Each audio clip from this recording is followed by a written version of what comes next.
Siirrytään sitten eteenpäin ja seuraavana meillä on Anna Saarinen esittelemässä diplomityötään Evaluating Effectiveness and Efficiency of Topobathymetric Geovisualizations Aalto-yliopistosta. Aalto-yliopiston on tehty tämä diplomityö ja Raati on todennut, että tasokkaasti toteutettu diplomityö harvinaisemmalla, mutta käyttäjätutkimuksessa keskeisellä silmänliiketutkimuksen menetelmällä, jonka tekijä on opetellut työtä tehdessään. Työ pureutuu kartografisen visualisoinnin ytimeen korkeusvyöhyke-esityksen toimivuuden arvioinnissa. Ole hyvä, Anna. Yes, kiitos.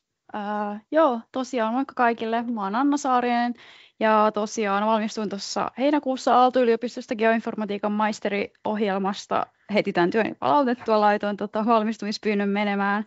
Tässä on aikamoisia sanahirviöitä tässä mun työssänä, niin kuin, että alkaisi suoraan englannista kääntää suomeksi, niin sen takia todella kiva, että mulla on nämä termit vähän tässä valmiiksi käännettynä suomeksi.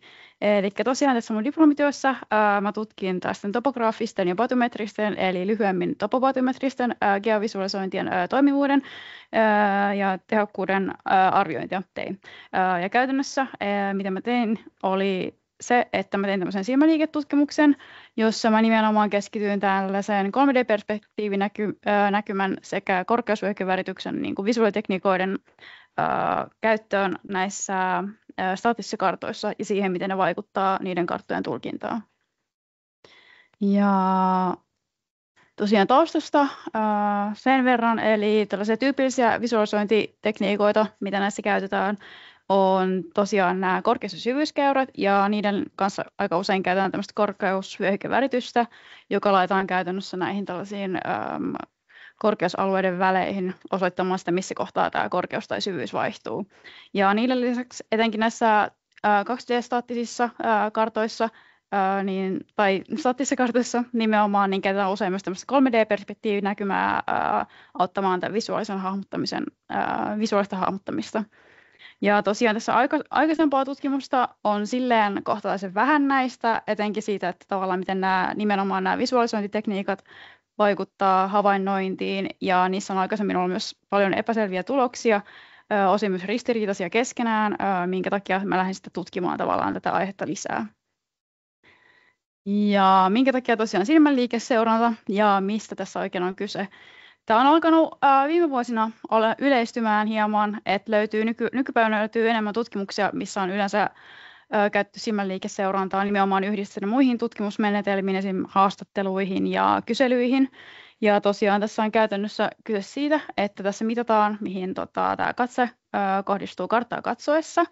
Ja tosi olennainen termi, käsite on fiksaatio tässä silmänliiketutkimuksessa. Eli fiksaatiot tarkoittaa niitä hetkiä, jolloin tämä katse pysyy paikallaan tietyssä pisteessä tiedon keräämiseksi. Ja tosiaan näiden fiksaatioiden määrä ja kesto kuvaavat käytännössä siis kognitiivista kuormitusta kartanlukuprosessin aikana. Ja nämä on hyviä tehokkuuden lisämittareita, sillä esimerkiksi näiden fiksaatioiden suuri määrä voi kertoa siitä, että kuva, jota katsotaan, on monimutkainen ja vaikeasti tulkittava. Ja sitten toisaalta, jos fiksaatioiden kesto on suuri, niin se voi kertoa siitä, että sitä tietoa on hidasta lukea ja näin ollen se on epätehokasta.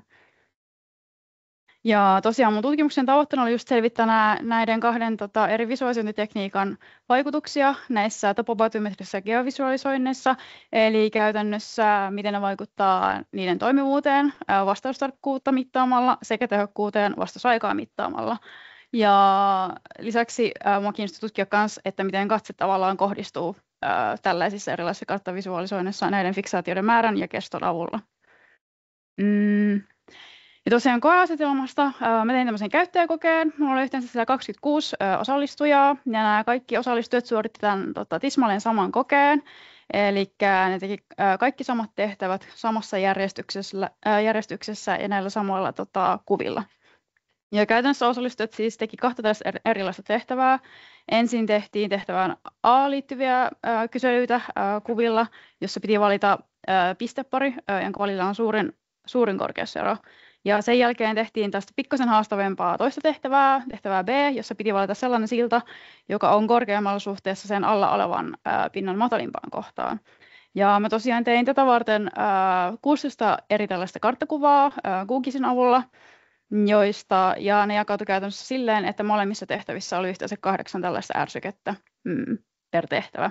Ja tuossa oikealla tosiaan näkyy kuva, ei löytynyt valitettavasti parempaa, mutta siinä näkyy silmänliikekamera. Setup oli käytännössä siis se, että osallistui pöydän ääressä näytön edessä, toi kamera oli siinä näytön alla niin kuin träkkäämässä dataa silmänliikkeestä. Ja tosiaan osallistujalla oli käytössä näppäimistö ja hiiri tämän kokeen käyttöliittymän navigointia varten ja sitten noiden niin kuin vastausten antamiseen. Ja tässä on tosiaan näitä esimerkkikuvia. Tässä on käytännössä kaikki 4 eri mahdollista kuvatyyppiä, mitä mä tuossa mun työn aikana käytin. Eli joka ikinen näistä ärsykkeistä oli jotain näistä 4 eri visualisointityypeistä. Ja tosiaan tuossa keskellä noilla valkoisilla taustalla näkyy esimerkkejä tuosta tehtävästä B, missä tosiaan näkyy nuo sillat. Ja sitten nuo värilliset versit, missä on tämä korkeasuojakeväritys, niin näkyy esimerkkejä tehtävästä A. Ja jokaisessa näissä kuvissa oli aina käytössä joko 2D- tai 3D-ulottuvuus tai sitten tämä valkoinen tausta ja korkeasuojakeväritys. Ja tosiaan osallistujat näki tämän kuvan ja sen jälkeen he vastasivat monivalintakysymyksessä sen vastauksen, minkä he luulivat olevan oikea. Ja jokainen osallistuja kehotettiin tekemään nämä kaikki tehtävät niin nopeasti ja niin oikein kuin mahdollista. Ja tosiaan aineisto, mitä tässä käytettiin, kokeesta kerättiin siis käytännössä suoritustuloksia, eli mä keräsin vastaustarkkuuksia, eli menikö tehtävän vastaus oikein vai väärin, ja vastausaikaa, ja sitten tosiaan tämän silmänliikekameran tallentamaa fiksaatiodataa, ja eritoten niistä mä tutkin tätä fiksaatioiden määrää sekä niiden keskimääräistä kestoa. Ja tosiaan suurin osa tuosta datasta oli epänormaalisti jakautunutta, joten mä tein kaikille näille ei-parametrisia testejä, ja tulos katsottiin merkittäväksi, kun p-arvo oli alle 0,05.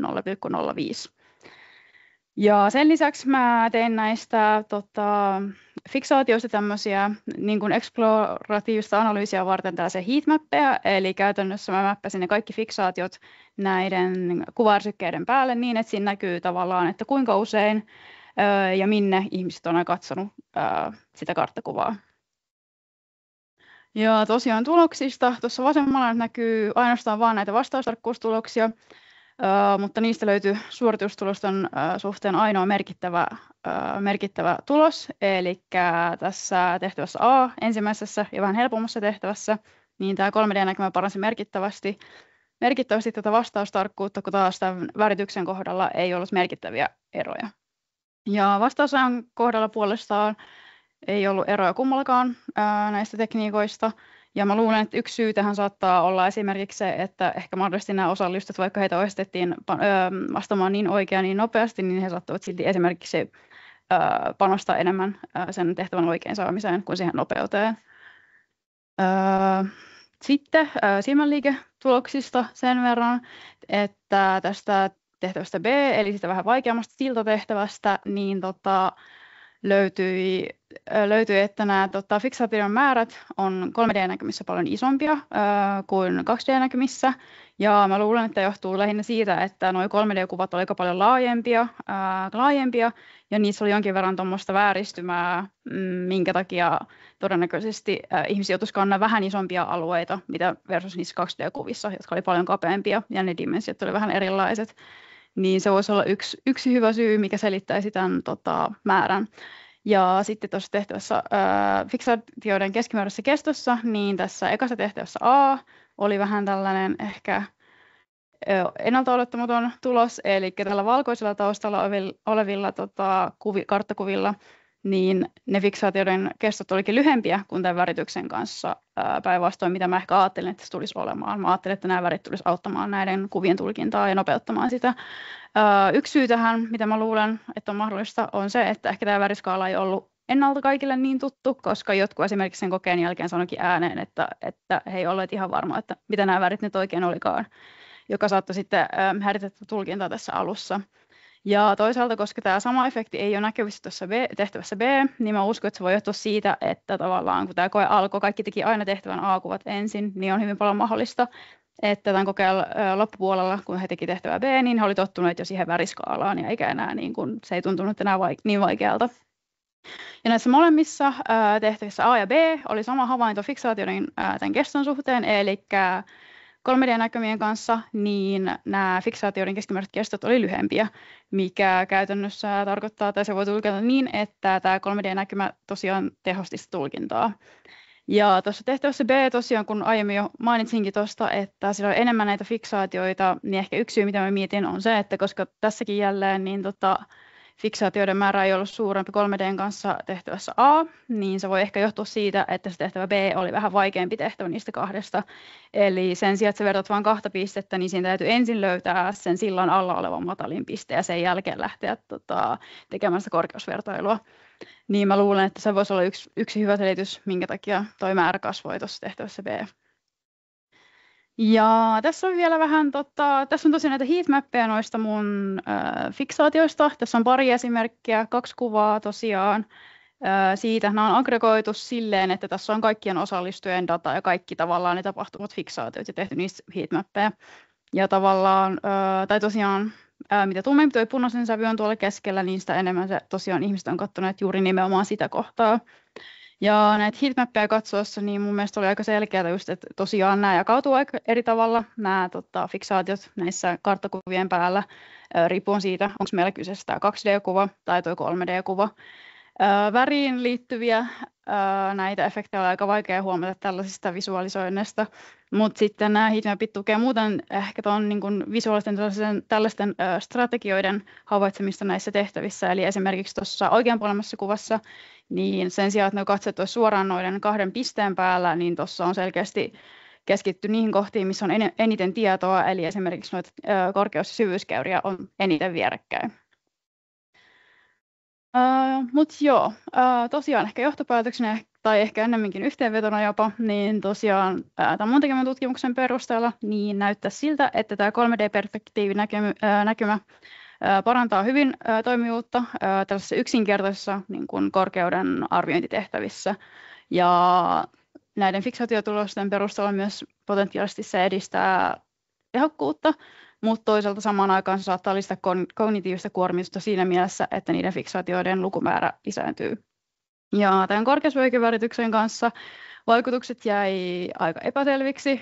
Mun oma tulkinta tästä on, tai spekulaatio syystä tähän on se, että on hyvin paljon mahdollista, että näissä mun tekemissä tehtävissä niin nämä syvyys- ja korkeuskäyrät ihan yksinään olisi riittänyt ratkaisemaan nuo tehtävät, eikä ne värit välttämättä sen takia auttaneet sitä tulkintaa. Aika moni sanoi tai kokeen jälkeen esimerkiksi he ihan vaan laski niitä korkeuskäyriä sen korkeuseron havaitsemiseksi. Mutta nimenomaan tämän takia mä näen, että tämä korkeusvyöhykevärityksen tapaus vaatisi vähän lisätutkimusta ja nimenomaan tavallaan paremmin eristettynä näistä muista visualisointitekniikoista.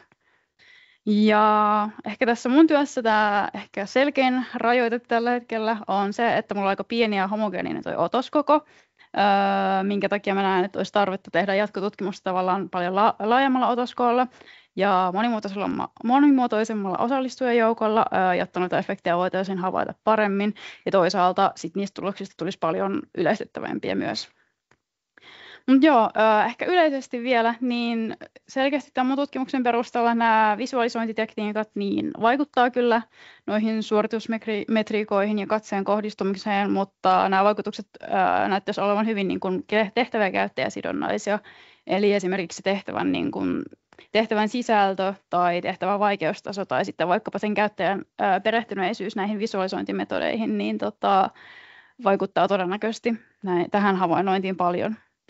Mutta ehkä ennen kaikkea tästä, mitä käteen jää, on se, että tosiaan tällainen huolellinen visuaalinen suunnittelu on tärkeää, jotta tulevaisuudessakin geovisualisoinnit voisi tukea toimivaa ja tehokasta havainnointiprosessia. Joo, kiitos.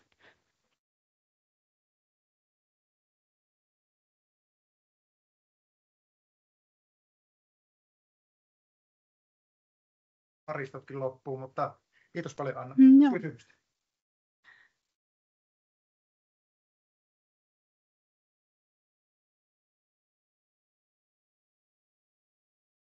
Tämä on tarkasti ajoitettu. No.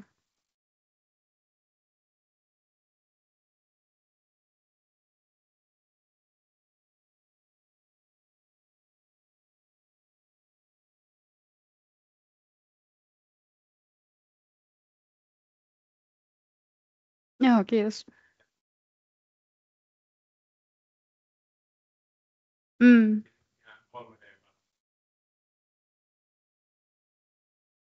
Joo, joo,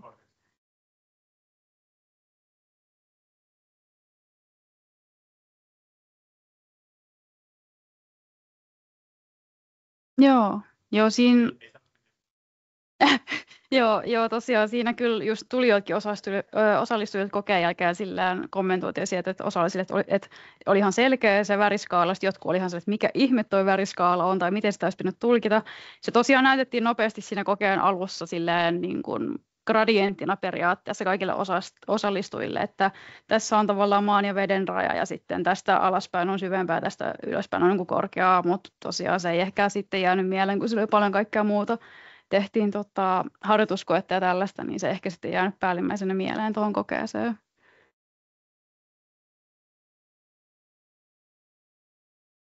Mm,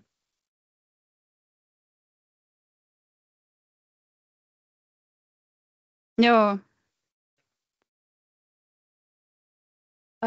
Jätin sen tietoisesti pois tavallaan, koska mitä enemmän noita visualisointitekniikoita noissa on tavallaan, niin sitä enemmän pitäisi ottaa huomioon sitä, miten paljon nimenomaan se niin kuin vaikuttaa. Sitä tavallaan, kun haluaisin keskittyä tässä nimenomaan sen 3D, niin kuin 3D-efektiin tällä niin kuin perspektiivinäkymällä, niin joo, ne varjot on tosi yleisesti käytetty ja aika yleisesti pidettyjäkin myös tekniikoita, mutta mä jätin ne tässä työssä tosiaan pois sen takia, että mä haluaisin keskittyä nimenomaan siihen perspektiivinäkymään, että pystyy erillään muista näistä visualisointitekniikoista niin tutkia sitä.